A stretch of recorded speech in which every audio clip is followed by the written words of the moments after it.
Awesome. Welcome to the Man That Can Project podcast. Today we are doing things a little bit differently. Actually, we're not doing things differently. We're fucking getting it done. We've got Emma joining us from It's in Her Planner. Mm-hmm. I'm very excited for this episode. So am I. And what I know a lot of blokes are going to be doing is messaging women in their life, or even, I know there's a lot of ladies that listen to this as well, who have continually hit me up going, is there anyone that does what you do but for women? And we now have a solution. Here I am. Here we are, which is very exciting. What are your other two wishes? Yeah, bloody hell. So it's going to be good fun. We're going to find out a little bit more about It's in Her Planner, but talk about planning and a whole heap of other stuff. But before we do, can we find a little bit more about you, Emma, and how you sort of got into or created It's in Her Planner and what your life is like up until that point? Yep. Not that I identify as this, but I am a police officer by day, full time. I've been doing that for 10 years. I've been a huge planner, I would say, my whole life. Yep. And so I was at a point when I was in the police that I thought, I don't think this is something that I want to do for the rest of my life. And I need something outside of that. I needed a creative outlet. And so I thought, why not take my passion for planning and create something with it? So about 4 or 5 years ago, I designed and created a yearly planner that was designed for women. Yep. And so I started that was called Canvassed. And I ran that for 4 years. Just got to the point that I realised I had completely burnt myself out, essentially, trying to do both and trying to do everything at the same time. So I ended up selling Canvassed, but I realised that there was still so much that I wanted to do around planning, and there was probably a year or two there where I really had to dive deep into my own life and the things that I was allowing into my life and the things that I was going through, and I sort of, I guess, found the magic formula to living your best life, and I realised that I wanted to help teach women how to apply that into their own life so they could sort of follow suit. That's epic. Was it challenging for you at that point? Because you've said you've spent 10 years as a police officer now to start going, shit, maybe this isn't what I want to do for the rest of my life? I don't think so, no. I think it's a really hard job to be in long term. It's really challenging. When I talk to people about who I was as a person before I joined the police and who I am now, it's significantly different. And I guess for me, like, a major focus of mine was I didn't ever want to lose the things that made me feel special, I guess. And I felt like I was losing that along the way when it became to being a police officer. You just see so many horrible things, and you're dealing with, the worst people. So I just, there's definitely like an end date for me when it comes to that. And I think at first I really struggled with that, but now I've just come to accept that, there's so much more of a difference I can make, I guess, outside of that and what I'm doing with It's in Her Planner. You lose a lot of faith that you can make a difference, I guess, within the QPS, and I definitely take my hat off to people that are just so committed to doing the job, but I'm just at a point where I'm like, I'm so tired. And I just feel like I'm way more, my cup is so much more full when I'm focusing on It's in Her Planner and the difference I can make there. So I think it's awesome that you're going out, and it's something that I wanted to talk to you about as well, is pursuing your dreams and I guess what fills your cup up and you feel passionate about, because there definitely can be an element when you've been in a career for a certain period of time. I speak to a lot of blokes who aren't happy and aren't fulfilled, and we brainstorm certain ideas that maybe they're interested in more, and it's like, well, just go give it a crack. Like, yes, your life may be busy, and the older we get, the more generally responsibilities we may have with mortgages, family, all that sort of stuff, even businesses. But that's, in my opinion, no excuse for why we shouldn't pursue what we've got, because we've got limited time here. We need to make it exciting. So for you, the cool thing is you're utilising something that's going to help you, or has helped you, get out of or get into a new career as your career, which is pretty fucking cool. Yeah, it's really exciting. And I didn't realise, I think, that it had that potential, or that it was something I can pursue full time until just recently. What was it for you that was like that light bulb moment that were you like, I can do this?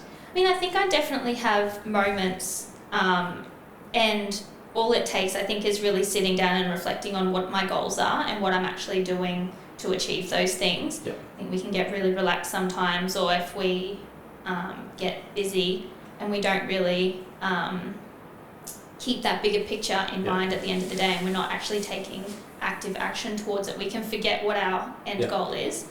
But I guess for me, it's just realizing that what I do is valuable. And it only takes me to sit down and look at like what I'm doing, how I'm doing it, before I'm like, this is fucking exciting.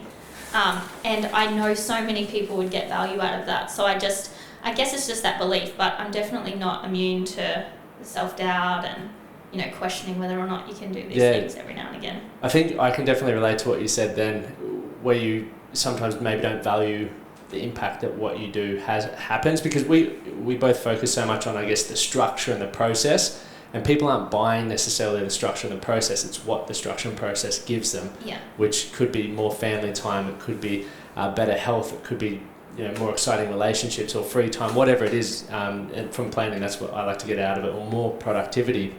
It's not so much for me getting down and writing. Some days I'm loving it, some days I'm like,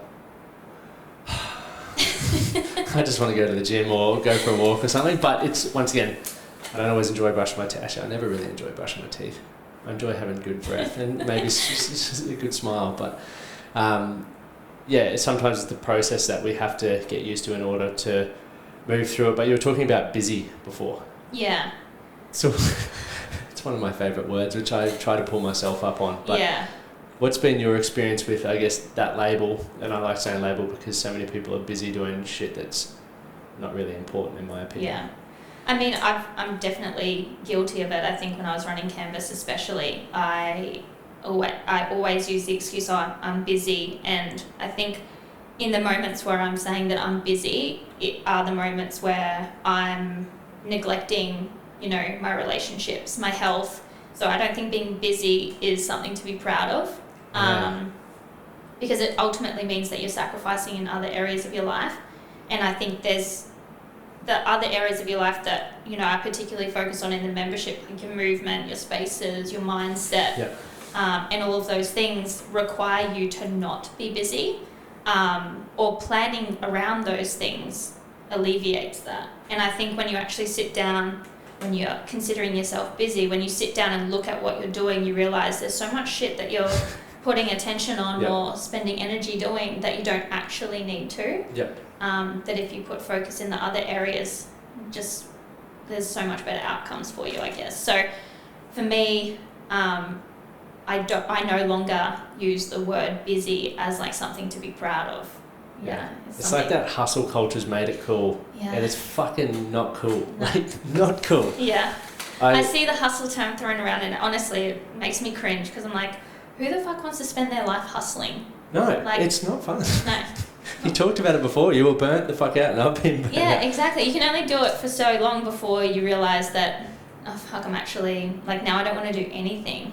And like, you can't maintain that for too long. Yeah, and it's like, for the blokes who are listening and think that their partners or sisters or mothers and stuff would benefit from Minute Planner, or similar to what we do in the Strong Men of Value Academy, you're not doing it to give them processes and habits. You're doing it to see them happy, to see them more engaged in their life. Like, that's what we all want. And hustling is not going to do that. Yeah, there's maybe sprints that you need to do in certain areas, but you spoke about before, one of the things that you focus on, which is very similar to us, we have these different areas to focus on, and it's every day you should really be giving some time to those spaces. All of them, yeah. Whereas it's very easy to go 9 to 5 or whatever the work hours that you are in, that's where I'm going to work, and then from 5 till maybe 9 when you go to bed, I'm just going to be a grumpy bastard on the couch and have all my loved ones around me, and they're not going to get the best of me, and it just doesn't make sense. Yeah. Or my loved ones don't even hear from me at all. Yeah, which is even worse. Yeah. It's fucking way, way worse. So go back to the, if you could go back to the breakdowns that you have, why do you feel it's important for everyone to sort of focus on that? And how did you, I guess, or why are those specific areas important to you? Trial and error in my own life. I feel like I've been the test dummy for the membership. I went through a stage where I just felt like every element of my life needed a complete overhaul. Yep. And so I was almost ruthless in my pursuit to figure out like what works across the board. And for me, I felt like I had achieved the most when I actually stripped everything back. Instead of like filling up my to-do list with things to do. I realized that my happiness and when I feel the most calm and the most fulfilled is when I spend time moving every day, being aware of the habits that I've implemented into my life, whether that's a morning or a night routine or both. I was really focused, and not that like money is everything, but to me, having financial freedom, especially as a woman, like it's really important that you are in control of your finances and you know like long term, like you've got a plan in place and I just think it's really empowering to know that like you've got financial goals and you can achieve them. Yep. And like I'm super proud. One of the things that I've done, and this isn't, I guess, to like toot my own horn, but I bought my own property back in 2017 on my own, and in I think it's 5 years I've paid over half of it off, which That's is like insane. massive for me. But I think I wouldn't have been able to do that unless I set these goals in place for myself. So I think they don't have to be big and grand, like for your movement goals. Like it can just be to move 4 or 5 times a week. Yep. And a lot of people, I think, when they're setting goals, they expect the results to come immediately. But I want people to realize that you can set a goal, and the massive difference, you'll notice it 6 months down the track, 12 months down the track. Like, look how far I've come. Yep. By just implementing these small things into my life. So I guess, to answer your question, it was I've focused on these things myself, and I've realised that, my worth doesn't come from how many things I tick off my to-do list every day. It comes from doing the things that make me feel like alive, happy, fulfilled, and that are filling my cup up. So that's a great point. Like it doesn't come from all the stuff that you tick off. Yeah. My wife Amy, she's just like, you fucking try to do too much in a day, and then by the end of the day you just still not satisfied. And it's something that I'm aware of and really trying to work on. And once again, I think I've come from that work hard, you'll do better. And it's more so now, it's my focus is on health, all these things that are important that I haven't always neglected, but it's just giving more to those. And I'm going to see whether it flips and grows my business more and makes me happier and more pleasant to probably be around. Yeah. And just excited for life. So I think that's a great point, touching on that. Like, so many blokes are trying to just tick off more stuff. When you see their to-do list, it's like, fuck, I didn't finish it. I'm going to have to add it to tomorrow. It's like, do you really? Is it that important? Yeah. If you didn't do it, what would happen? I've become the queen of like crossing things off and being like, actually, I don't even know why I put that on my to-do list to start with. It's not important. It's not adding value. It's not like doing anything for me. And I've realized that if I actually focus on these foundational things, I am more productive. I am like better at getting things done off my to-do list. I feel like I have more energy, I have more time, which is a weird concept, but surprisingly it works. It's very true though. Like if you look after your body and you have more energy, you have more mental clarity, then you're going to fly through the things. How do you set, I guess for you, if someone's listening, they don't plan at all, what's that process look like? Like, do you start with a goal and work back, or how does that all work? I've always said that there's a real big difference between goals and intentions. And one thing that I really push with the membership is to dedicate at least an hour every Sunday to planning your week ahead. Yep. I think that's where like all of your success will come from, is being like intentional. I use the word intentional a lot. So you have to be intentional with your time, you have to be intentional with the actions that you do. And so I think there are people out there that are like, well, I don't really have any big goals, so therefore I must be failing or something. You don't actually have to have any goals. Like, you could just want to, have a really healthy, loving relationship. You could just want to feel healthy at the end of it. You don't have to have a goal to start a business or start a podcast or whatever the case may be. So for me, I like to get people to differentiate between goals and intentions. And intentions can be to drink 3 litres of water a day.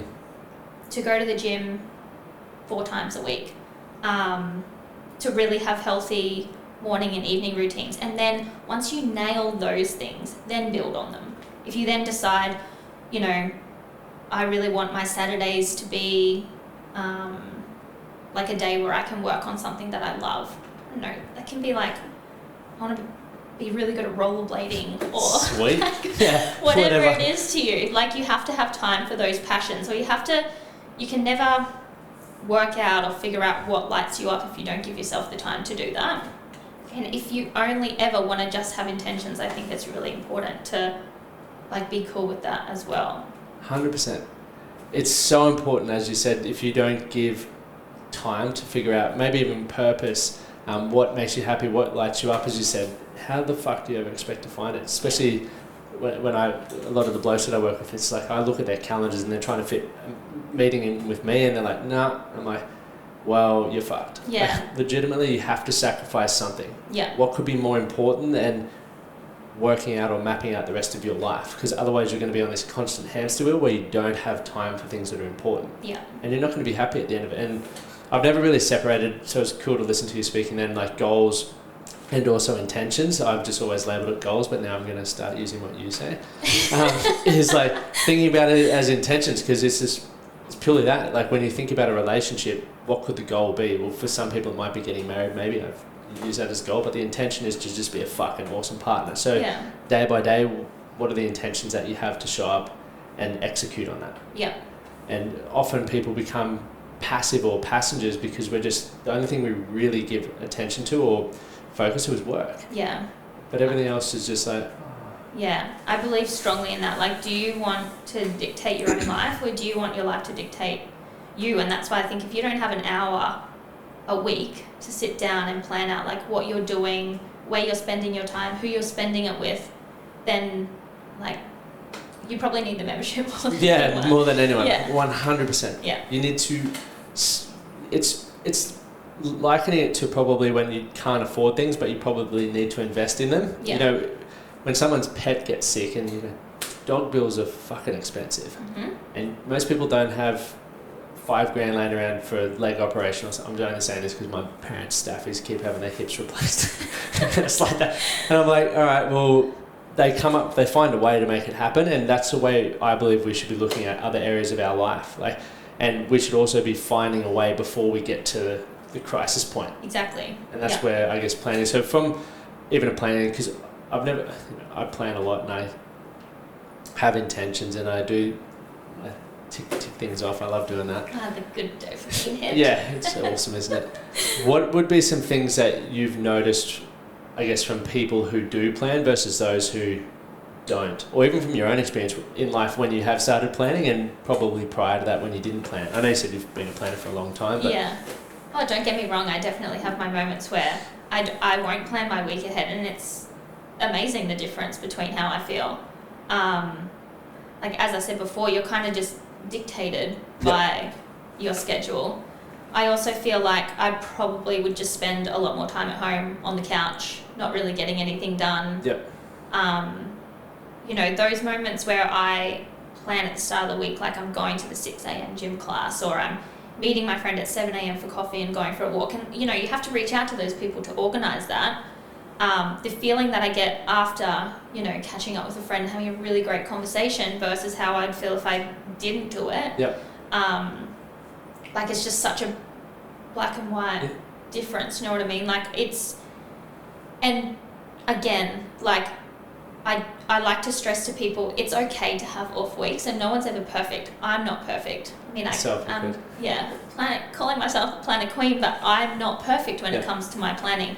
But I think as long as you are intentional and you go, okay, I'm not going to make myself feel guilty for what I did or didn't do, and I'm going to move forward. That's the best thing. Like, each day, each week, each month is new, and you can have the opportunity to start all over again. Would it be fair to say, I'll speak for myself here, but even maybe looking at how your community and It's Her Plan is running, for you, it's the ultimate test of accountability because now you're leading? Yes. Because I know for me, I've built my business from the same thing. What did I need in my life? And now every week it's like, I've got to show up pretty fucking good. Otherwise, you know, you got all these people looking at you going, dude. And I don't feel the pressure I just like the accountability. Yeah. Because I know that everything that I speak about doing and what I've done for years is exactly the things that I need in my life to be the best version of myself, to create what I want, to have the happiness, fulfillment, wealth, all of that sort of stuff.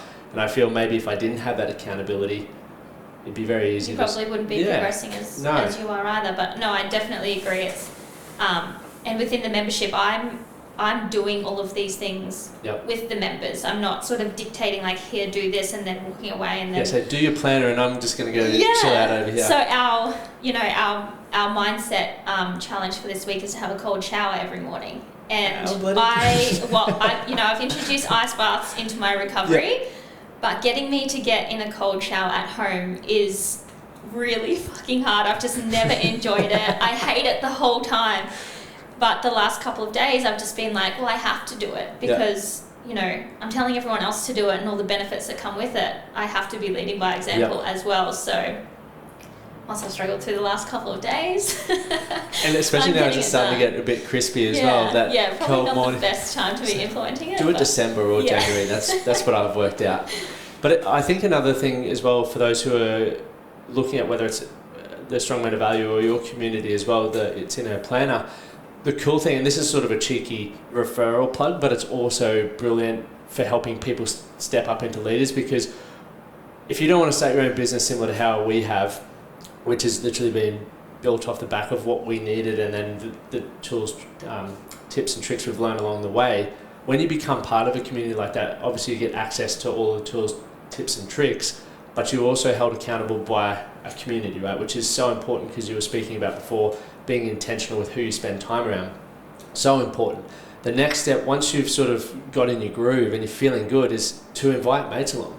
And legitimately, as soon as you do that, you step up as a leader, because it's like, all right, well, I've recommended this. I don't want it to be a bad experience for you. I want you to grow the same way that I've grown. And I see people who have done it and they start stepping up in a way that I'm like, fuck, I didn't even know you had this in you. I'm loving it. And it's cool, and it's purely because they've gone from the student to the teacher. Because once again, it's not about me, and I would imagine yours is the same. It's about the community as a collective.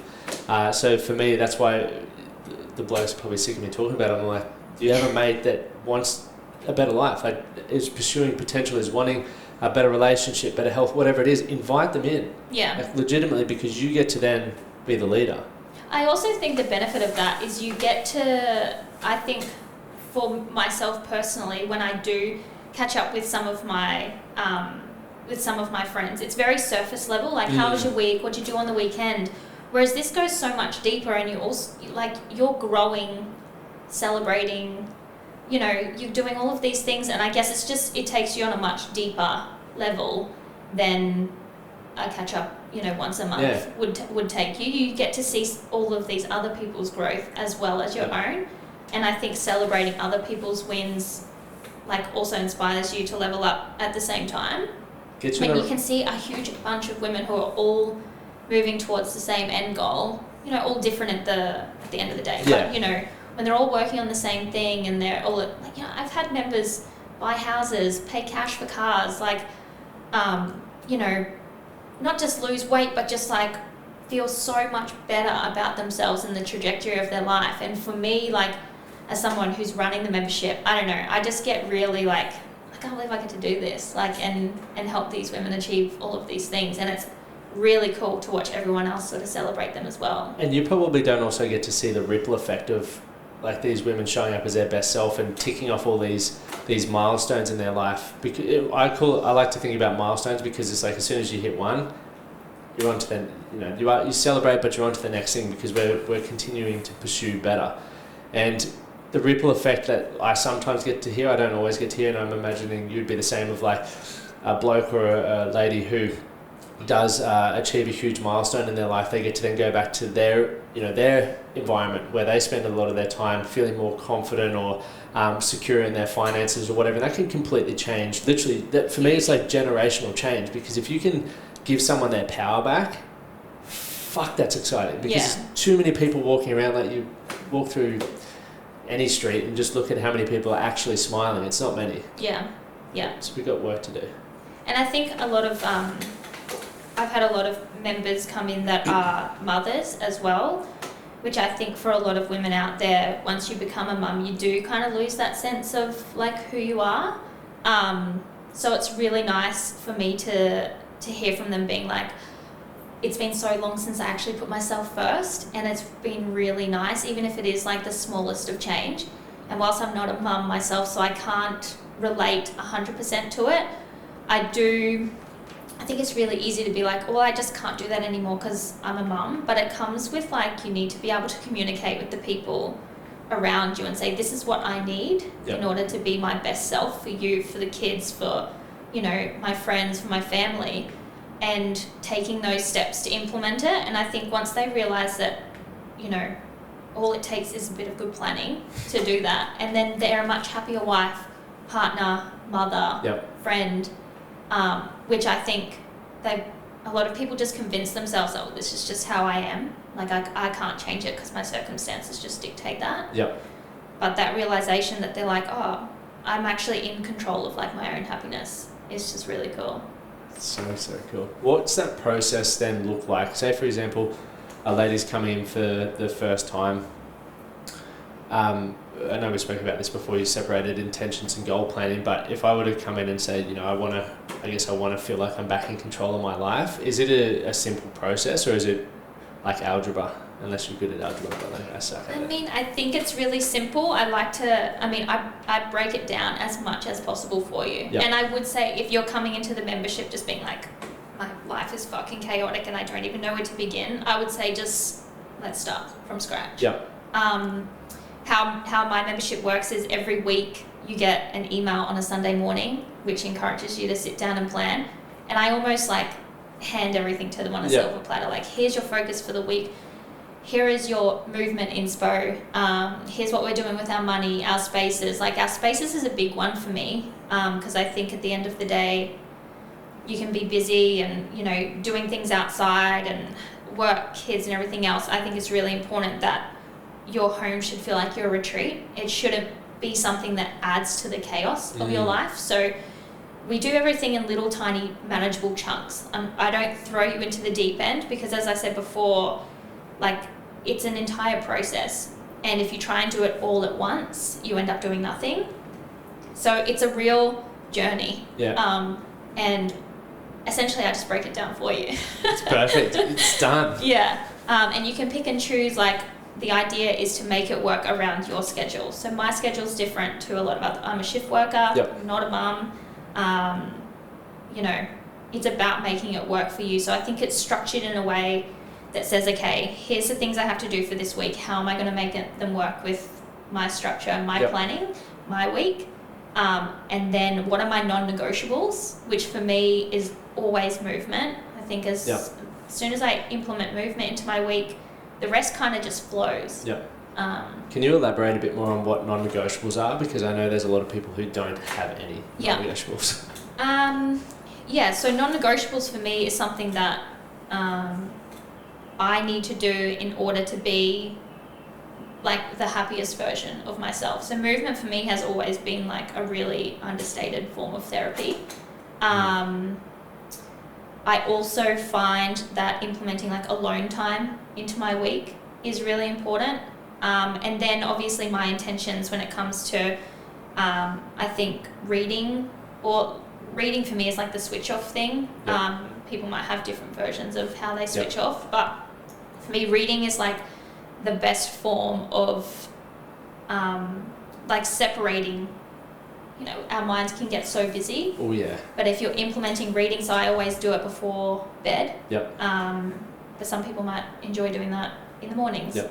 I think everyone's intentions are different, but mine is always movement, reading, and I have to say I suck at this, but I want to get so much better at drinking enough water. Oh, I was like, drinking? Oh, awesome. Have at least 3 shots of tequila every day. Just to wake yourself up and out the door, on to the gym. Hi, Emma from this. That would be fun. Yeah, it would be awesome. Start a podcast with that too. That'd be brilliant.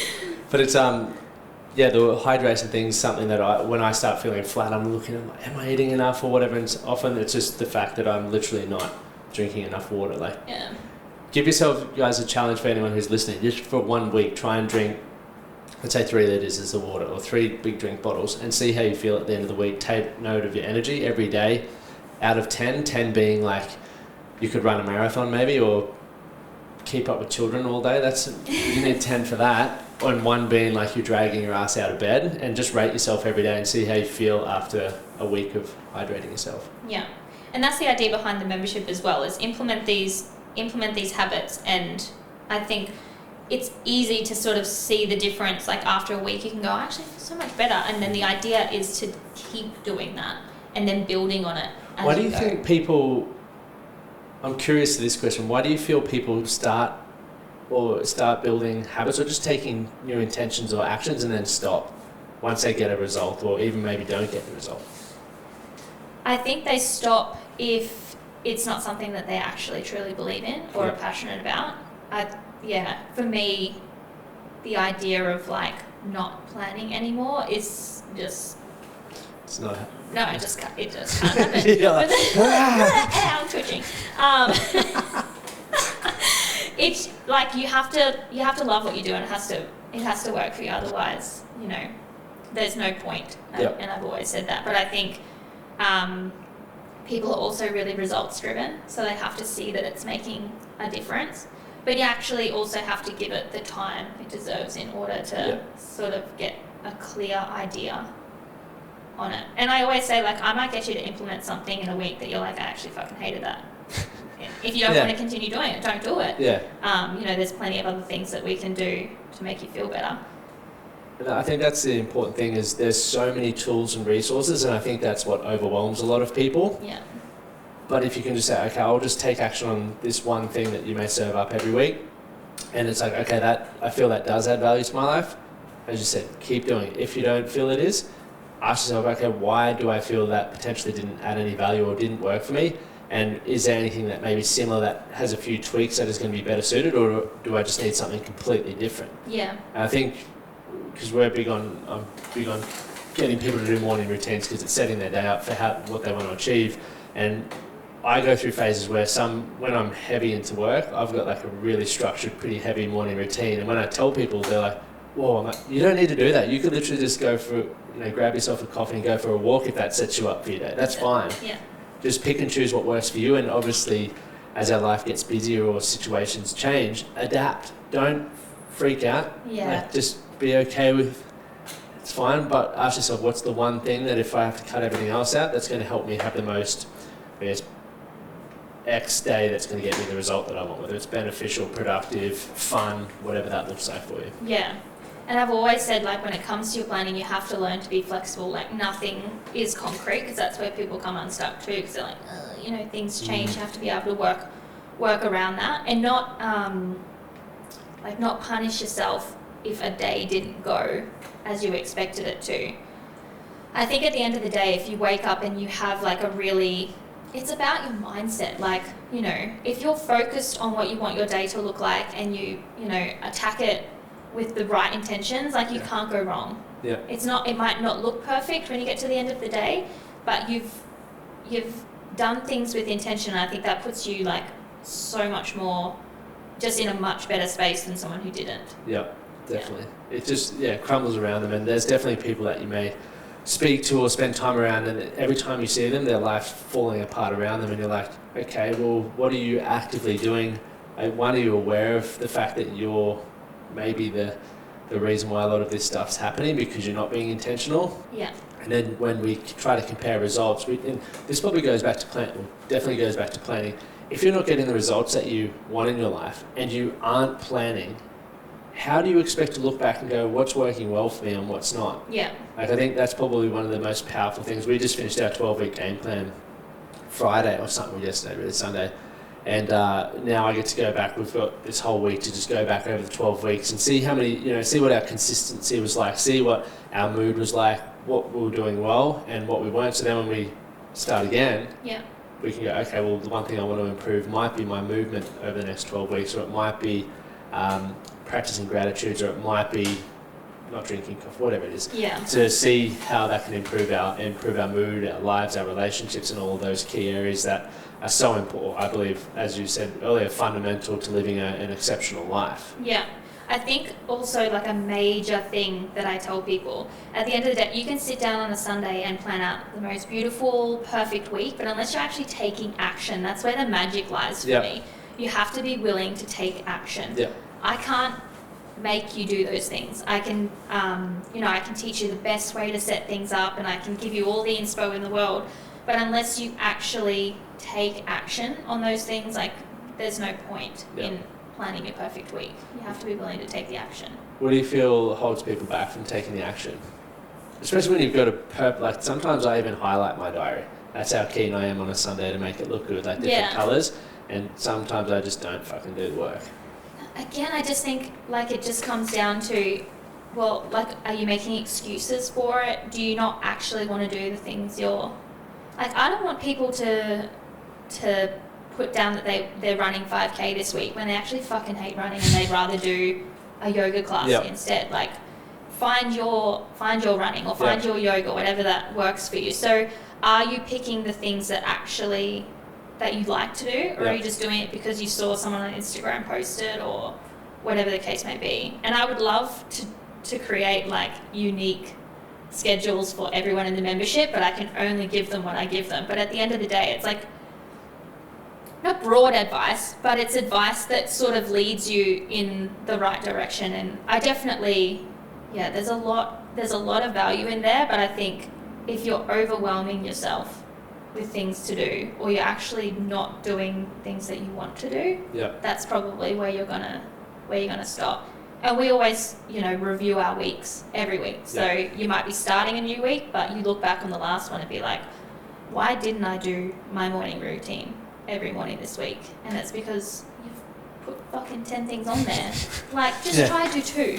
Try do 2, and then once you nail the 2, add a third thing in if you want to.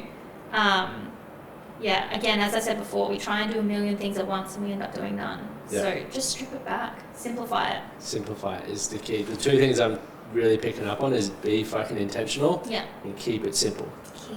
Everything that sounds so cliche, and it's like, no, I always often think, because when I see people who maybe have what I want in certain fields, I'm like, because I think I work hard, so I'm like, if I'm working hard, they must just have this overcomplicated formula to do it, when in reality, most of them, when I speak to people who have success in various things, it's like, no, it's just simple. And you're like, it can't be that simple. But in often fact, it is. And it's easy to look at someone and be like, how did they, become so successful? And it's, again, as I said before, it's a time thing.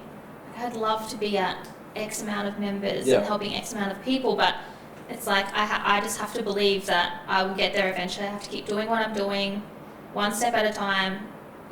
Thief is the comparison of joy. Exactly. And also just enjoy the process. Enjoy the process, If you don't enjoy the process, you won't be there in the long term. No. That's the most important thing. So how can people get involved? And ladies only as well. It is ladies only. All the blokes are coming to me, all the ladies are coming to you. I feel like you've got the men covered. I'll deal with the ladies. Yeah, you deal with the ladies, and then we'll have a joint Christmas party. At the moment, the best place to get amongst it is to follow me on Instagram. At It's In Her Planner. We are opening for quarter 3. It will be halfway through June. June. They'll open up the doors again for quarter 3. Which I is can really just imagine all the disappointed ladies at the moment who are listening to this now, and they're like, are you fucking kidding me? But I've got so much stuff in the meantime, I think. There's a lot of stuff on my Instagram that's like great to implement in the meantime. So really similar to yours, where you share a lot of things you're doing. I guess just once you're in the membership, it's a lot more in depth, and you have that. One of the best parts of the membership is the community. Like, just every quarter I get, new, more incredible, like the best cheerleaders, the most supportive bunch. Like, I might be biased, but I just think they're the best. I'm biased as well, so it's fine. It's fine. And one last question. What bit of advice would you give to your younger self? Ooh. We're going to. Where do I start? Oh my goodness. Don't lose the things that make you special, I think. is a big one for me. I've always considered myself relatively confident in knowing what I want, and I've always taken, really bold action towards it, I guess. But one thing I have realised is, there is only one you, and the things that make you special are the things that you should really hang on to and cultivate and really, focus on. And it's something that I've probably been working on the most in the last 2 years is, getting back that spark that I used to have. And again, like being able to run this membership is the thing that's sort of ignited that all over again. So, yeah, I inject all of that into the membership. That's awesome. Well, thank you so much for coming on. It's been so fun. And I'm genuinely excited because the amount of times that blokes will say, hey, do you know if there's anything similar? But for ladies, I'm like, can't help you. Unfortunately, I'd love to be able to help you, but I can't. Yeah. And now I can. So and vice versa as well. So I've pumped. had a couple of guys. I'm like, lucky Jermaine. It's perfect. All right, well, it's been real. Thank you so much. Thanks for having me. We'll do this again soon. Sounds good.